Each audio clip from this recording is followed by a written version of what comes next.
मुंबई का ओशीवारा इलाका जहां सपने बनते हैं, लेकिन 2012 में यहाँ एक ऐसा हादसा हुआ जिसने पूरे देश को हिलाकर रख दिया। एक आलीशान फ्लैट और उसी फ्लैट के बाथरूम में मिलती है एक बॉडी दिल्ली के एक बिजनेसमैन अरुण टिक्कू की।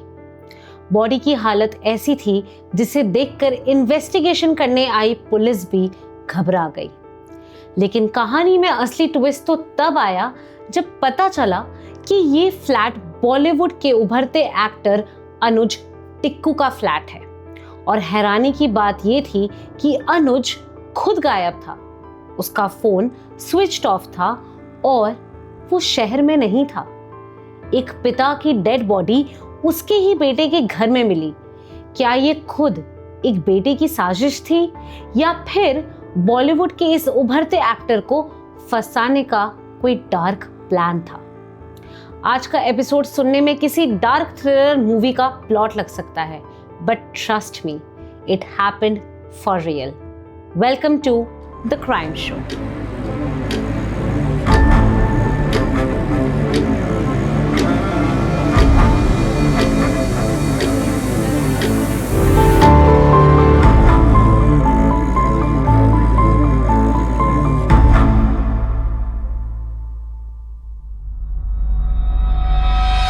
According to public reports, 7th April 2012, Mumbai के ओशीवारा के समर्थ आंगन सोसाइटी में हरंगट सिंह नाम का एक शख्स रात को लगभग 11:30 बजे अपने पिता के लिए दवाई लेने जा रहा था। और जैसे ही वो अपनी कार में बैठने वाला होता है तो वो देखता है कि सोसाइटी के फर्स्ट फ्लोर के फ्लैट से कुछ गिरने की आवाज़ आई। वो उस फ्लैट की विंडो की ओर देखता है तो उसे दिखता है कि एक हट्टा कट्टा आदमी एक बुजुर्ग पर चाकू से वार कर रहा था और वो बुजुर्ग आदमी स्ट्रगल कर रहा था अपनी जान बचाने के लिए। हरंगत तुरंत 3 गार्ड को लेकर उस कमरे और उस फ्लैट की ओर बढ़ता है। वहां बेल बजाने पर अंदर से एक शर्टलेस आदमी गेट खोलता है जिसने अपना नाम धनंजय शिंदे बताया, जिसके सीने पर हल्का सा खून लगा हुआ था। जब गार्ड्स ने पूछा कि ये खून क्यों लगा है तो उसने उसके जवाब में कहा कि उसका दोस्त बाथरूम में गिर गया था और उसके माथे पर चोट लगी थी और ये उसी का खून है और वो दोनों बॉलीवुड एक्टर अनुज टिक्कू के यहाँ पेइंग गेस्ट हैं। तो हरंगत धनंजय से पूछता है कि वो बुजुर्ग कहाँ हैं जो खिड़की पर खड़े थे।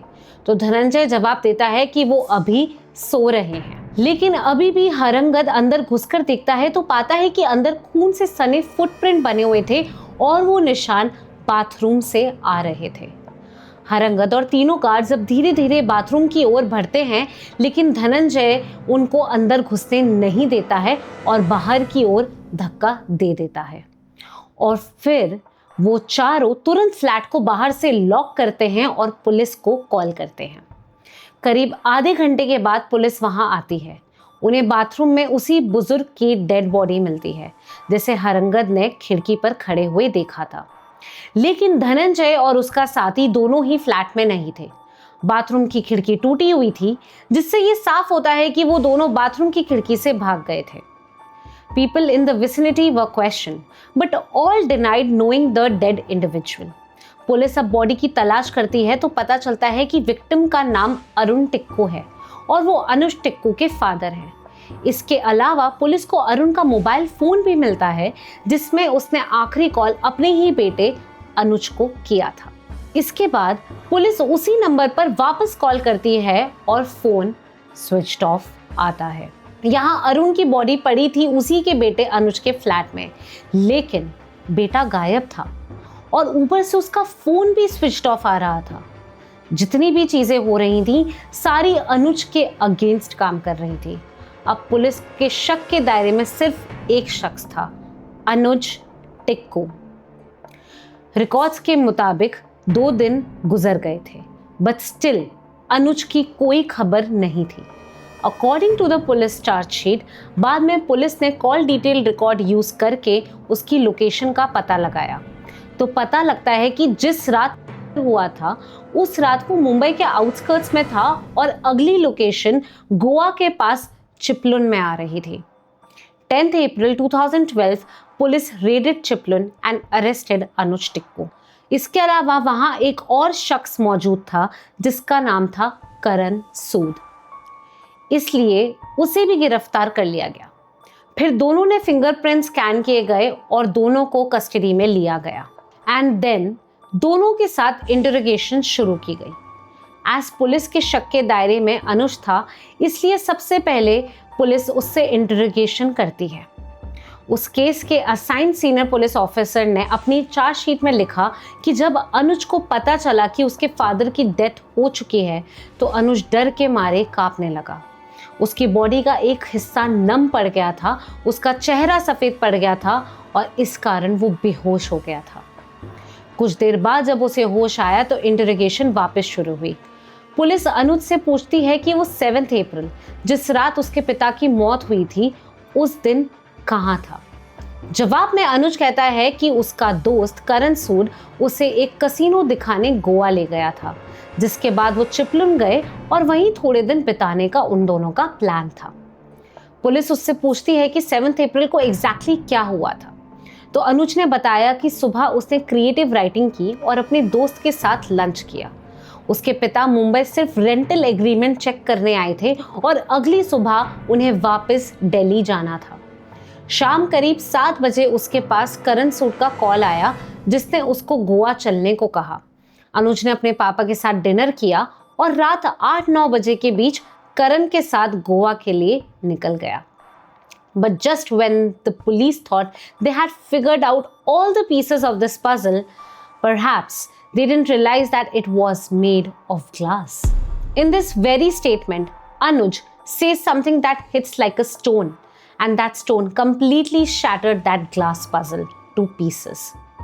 अनुज ने बताया कि उसके निकलने से ठीक 5 से 10 मिनट पहले 2 लोग आए थे जो फ्लैट की पेंटिंग का काम करने के लिए आए थे और उन्हें उसी के दोस्त करण सूद ने भेजा था। उन 2 लोगों का नाम था मनोज गशकोश और धनंजय शिंदे। अनुज के बयान के बाद करण के कंपेनियन सिमरन सूद, जो करण की ही बहन थी, उसे भी पकड़ा गया क्योंकि अनुज करण से सिमरन के थ्रू ही मिला था। आखिर ये सिमरन कौन थी और उसका इस केस से क्या लेना था, इसके बारे में हम आगे जाके बात करेंगे। लेकिन धनंजय शिंदे और मनोज दोनों अब भी फरार थे। अब शक की सुई अनुज टिक्कू से हटकर करण सूद पर आ गई। अनुज को पुलिस ने क्लीन चिट दे दी और उसे सरकारी गवाह बना दिया।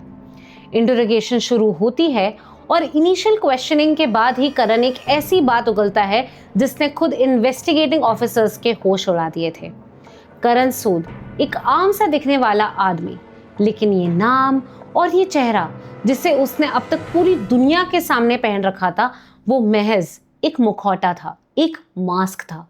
करण सूद तो दरअसल कभी एग्जिस्ट करता ही नहीं था। उसका असली नाम था विजय पलांडे और सिमरन सूद उसकी कोई बहन नहीं थी, वो उसकी पत्नी थी। और कहानी यहाँ खत्म नहीं होती है।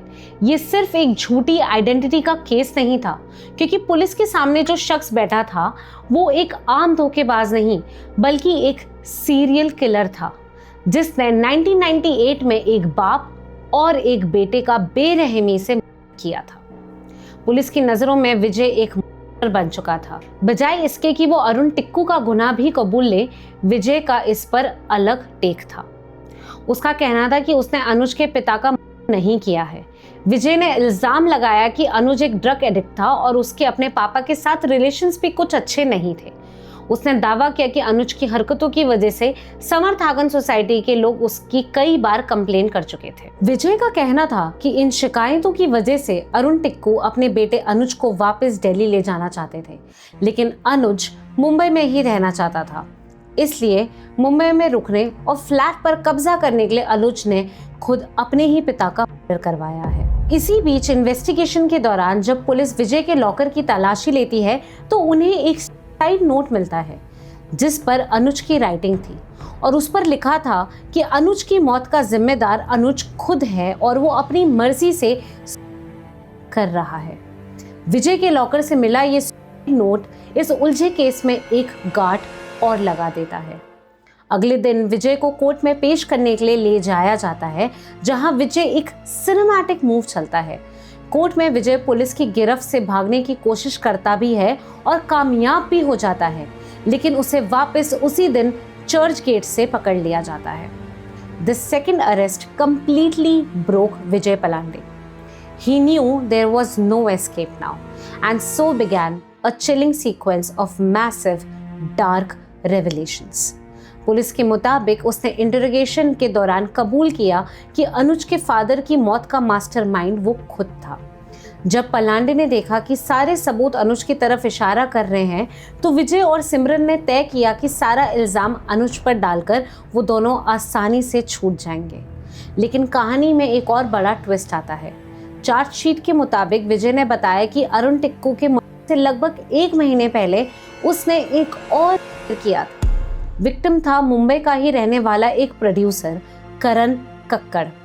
विजय ने करण को टारगेट इसलिए किया क्योंकि उसने हाल ही में 30 लाख की BMW कार खरीदी थी और विजय को लगा कि करण कक्कड़ एक बहुत अमीर आदमी है। प्लान के मुताबिक विजय और सिमरन दोनों कक्कड़ के फ्लैट पर जाकर करण को बंदी बना लेते हैं। वो कक्कड़ के बैंक अकाउंट्स चेक करते हैं, ये सोचकर कि वहाँ बहुत पैसे होंगे, लेकिन सच्चाई ये थी कि कक्कड़ अपनी सारी आमदनी गैम्बलिंग में उड़ा चुका था। हत्या से पहले उसके बचे हुए पैसे निकाले गए और उसके क्रेडिट कार्ड से जमकर शॉपिंग की गई थी। अकॉर्डिंग टू पब्लिक सोर्सेस, यहाँ आती है इस कहानी की सबसे कड़वी डिटेल। मारने से पहले विजय ने कक्कड़ को 2 ऑप्शंस दिए कि क्या वो होश में अपना गला कटवाना चाहता है या फिर स्लीपिंग पिल्स खाना पसंद करेगा। कक्कड़ ने नींद की गोलियों को चुना। उसे 4 गोलियां दी गईं, लेकिन जब उससे 4 गोलियां लेने के बाद भी नींद नहीं आई तो उसे 10 गोलियां और खिलाई गईं। बेहोश होने के बाद कक्कड़ को बाथरूम में ले जाकर शावर के नीचे मार दिया गया था। कक्कड़ को मारने के बाद उसकी बॉडी को डिसमेंबर किया गया और उसके बॉडी पार्ट्स को अलग अलग प्लास्टिक बैग्स और सूटकेसेस में भरा और कक्कड़ की ही BMW कार का इस्तेमाल करके उन्होंने उसे महाराष्ट्र के कुंभरगली घाट के जंगलों और खाई में फेंक दिया। लेकिन अब भी सवाल यही था कि ये विजय पलांडे अनुज टिक्कू तक कैसे पहुंचा और आखिर सिमरन को पकड़ा ही क्यों गया था।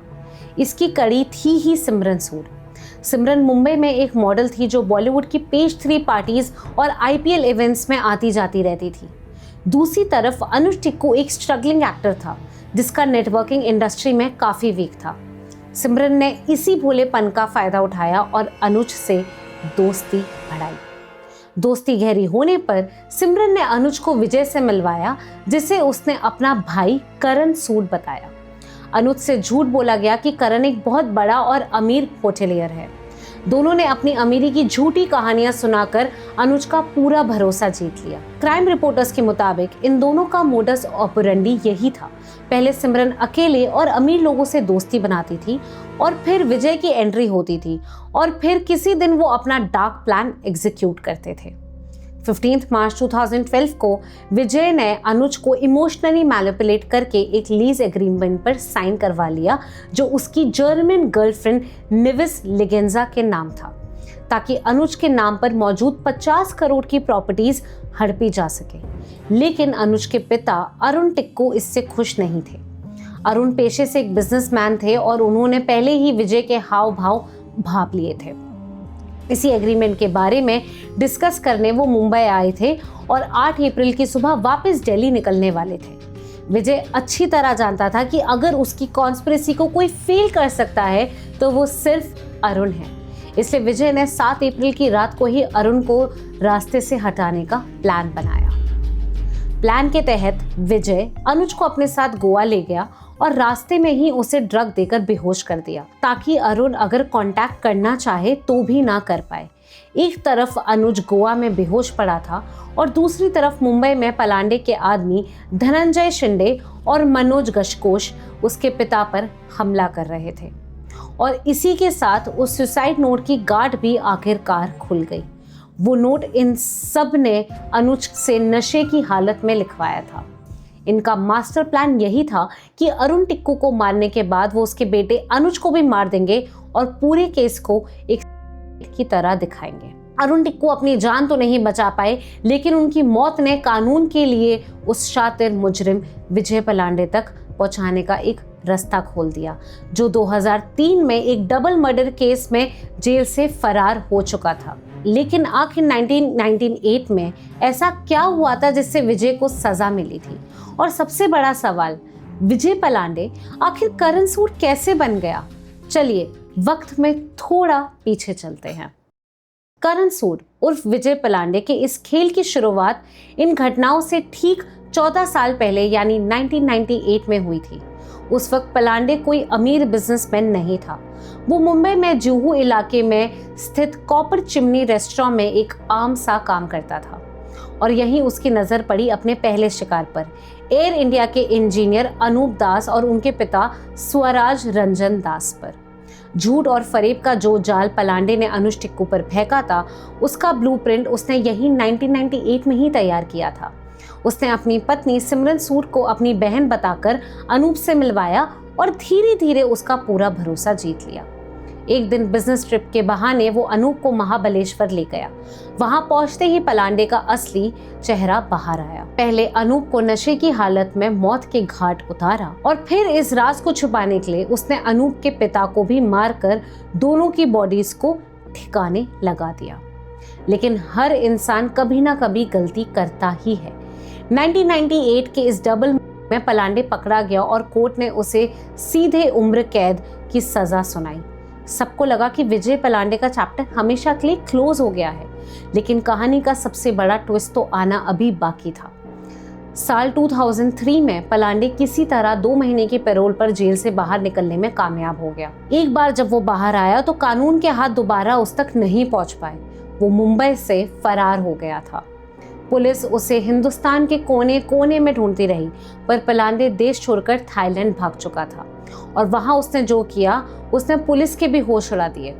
कुछ सोर्सेज के मुताबिक कानून की आंखों में हमेशा के लिए धूल झोंकने के लिए पलांडे ने वहां प्लास्टिक सर्जरी करवा ली। जब वो वापस मुंबई लौटा तो उसका चेहरा बदल चुका था, उसकी पहचान बदल चुकी थी और अब मुंबई की पेस्ट्री पार्टीज में वो घूम रहा था एक नया अमीर इंसान बनके, जिसका नाम था करण सूद। आज विजय जेल में सजा काट रहा है और उस पर 4 के ट्रायल्स चल रहे हैं। 2012 में अरेस्ट के कुछ महीनों बाद मुंबई क्राइम ब्रांच ने कोर्ट में बहुत बड़ी चार्जशीट्स फाइल की। करण कक्कड़ मर्डर केस में 1042 पेजेस की और अरुण टिक्कू के केस में 640 पेजेस की चार्जशीट पेश की गई। विजय पलांडे और सिमरन सूद के जॉइंट बैंक लॉकर से मिला अनुज टिक्कू का नोट पुलिस के लिए सबसे बड़ा एविडेंस बना। शुरू में शक के घेरे में आने वाले अनुज टिक्कू इस केस के प्राइम विटनेस बने। साथ ही लगभग 90 से 105 और इंडिपेंडेंट विटनेस की लिस्ट कोर्ट में दी गई। सबूत पक्के होने के बावजूद भी कोर्ट का ट्रायल बहुत ही स्लो चला। केसेस फास्ट ट्रैक कोर्ट से सेशंस कोर्ट के बीच ट्रांसफर होते रहे। 2017 में यानी कि विजय पलांडे के अरेस्ट के 5 साल बाद विजय ने खुद कोर्ट में एक एप्लीकेशन लगाई और स्पीडी ट्रायल की मांग की। पलांडे ने उल्टा प्रोसिक्यूशन पर इल्जाम लगाया कि वो लोग जानबूझकर ट्रायल डिले कर रहे हैं और उसे डॉक्यूमेंट्स नहीं दे रहे हैं। विजय पलांडे, धनंजय शिंदे एंड मनोज गाजकोश, ये तीनों पिछले 14 सालों से जेल में ही हैं। इस केस को जिस पब्लिक प्रोसिक्यूटर को असाइन किया गया था, उसने पलांडे के लिए डेथ पेनल्टी की मांग की है। The case is still ongoing in trials. शुरू में मुंबई क्राइम ब्रांच ने सिमरन को चार्जेस से क्लीन चिट दी थी, क्योंकि उस पर डायरेक्ट चार्ज प्रूव नहीं हो पाया। लेकिन उस पर फेक पासपोर्ट बनवाने, साजिश रचने और चीटिंग करने के केसेस चलाए गए। लगभग 3 साल जेल में सजा काटने के बाद सिमरन को भी रिहा कर दिया गया। अगर आपको ये एपिसोड अच्छा लगा हो तो please like this video and subscribe to TCS the crime show. Vijay की गैंग का मोडस ऑपरेंडी था कि वो अमीर और लोनली लोगों को टारगेट करते थे। सो डू यू थिंक कि अरुण और करण कक्कड़ के अलावा भी कोई और अनडिस्कवर्ड विक्टिम्स हैं? Let us know in the comments. Stay tuned, stay curious.